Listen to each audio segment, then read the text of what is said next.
shumë ujor, shumë pesh, shumë nga këto kafsh që jetojnë brenda ujrave, janë burim ushqimi për shpendët. Për shembull, një mëllënj e ujit kërkon shumë thellë brenda gurëve në për ujrat e cekta, kërkon për insekte ujore.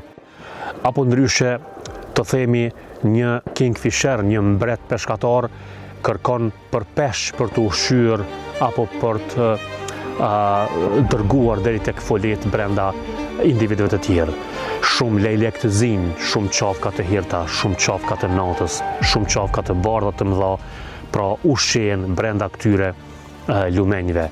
Prandaj ne nuk guxojmë kurrë të degradojmë lumenjt, nuk guxojmë kurrë të hudhim betonin mbi to, sepse nëse shkatrohen, degradohen këta lumenjt, atëherë shkatrohemi edhe vetë ne, sepse pa ujë nuk ka jetë, pa ujë nuk do të kishte as male, pa ujë nuk do të kishte as fusha, pra pa ujë është e pamundur jeta mbi planetin Tokë.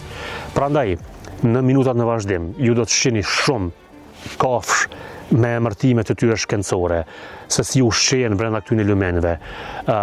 Rëndësinë e tyre pra e thash, po do ta them sa herë që të më jepet mundësia. Prandaj ju lutem nga këto që t'i ruajmë, sepse uji është vetë jeta. Pa ujë nuk mund të mbijedojmë ne vetëm se 30.